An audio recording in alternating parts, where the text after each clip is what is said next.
These are the Fluorescent playing cards Neon Edition by Make Playing Cards. You'll find that a lot of playing cards companies use Make playing cards for their prototypes, and now they are coming out with their own decks now.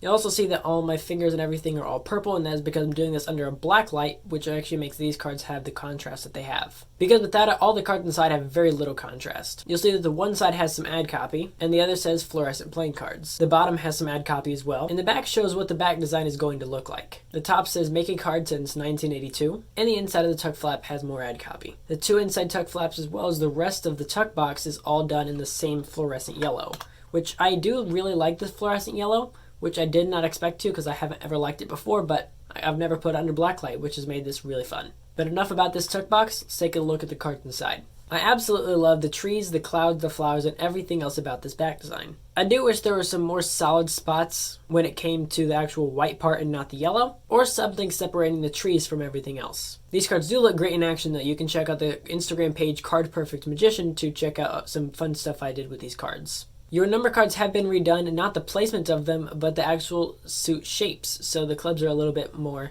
thick. The diamonds look pretty well standard. Clearly these spades are a lot more chunky, and same for the hearts. But outside of the color change from reds and blacks to this, of course, fluorescent yellow, and the little bit of change when it comes to the shapes, they're all pretty standard. The court cards resemble bicycle standard faces, but all of the clothes and things have been redone, and everything is a little bit off from your normal bicycle standard, but honestly, I do really like them, and if you aren't really looking for tons of details in this deck, you're not ever going to see it. Here are the three aces, of course not the ace of spades because that'll come up later. Here's the ace of hearts, my least favorite of the three, then the clubs, and then the ace of diamonds. I do really like them, and I love that you have three more power aces instead of just standard small aces like the rest of the number cards. Absolutely love when cards do this.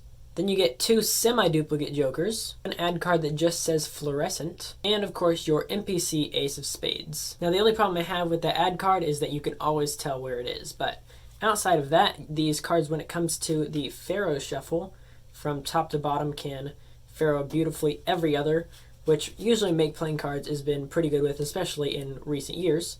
And then from bottom to top, again, every other perfectly, no problems with the Pharaoh shuffle. And if you want to learn, I have a tutorial linked in the description so you can check that out. And when it comes to the thickness and the feel of these playing cards and how it's going to feel in your hands when you're doing cardistry when it comes to packet cuts, you're performing sleight of hand, or you're doing things like springs or whatever, everything is going to be a little bit more on the snappy side. So the thickness is going to be right about middle of the line, just like a standard bicycle deck or any other normal NPC deck that you get, but the deck feel in your hand is definitely a lot more snappy, which is going to be greater for things like backdrop in comparison to things like under pressure. So both of these moves have been taught here on the channel, and both can still be done with this deck, but out of the two, I'm definitely leaning towards snappy.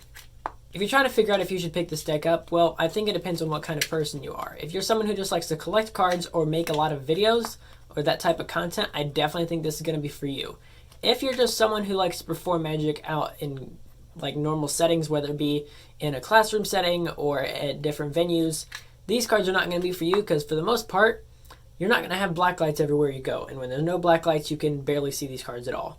So unless you're going to some type of party where there's going to be black lights or something, these cards are probably never leaving your house. So unless you're a collector or you like making video content, these cards probably aren't for you, or you just like to support Make playing cards and you want to see how their cards feel. So honestly, I highly recommend these. This has been a really fun deck to be able to play along with because I don't really have any other decks in my collection of over 300 decks like this one. So definitely been a really fun one. Now make sure to subscribe to the channel if you like these types of deck reviews, and check out an entire playlist of deck reviews right there. If you want to go even farther than subscribing and ringing the bell, you can even hit the blue join button below, which will give you even more access to this channel. I'll catch you guys in the next one. This is CPM signing off.